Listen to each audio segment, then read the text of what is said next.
So we are currently out on the Bunker Creek Trail, about 2.5 miles in. On this stretch, it's an old abandoned logging road, and you can see there's a little washout here.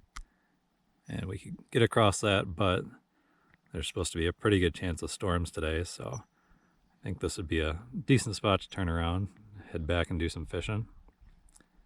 So you can see this whole area burned a couple of years ago. I think it was in 2017.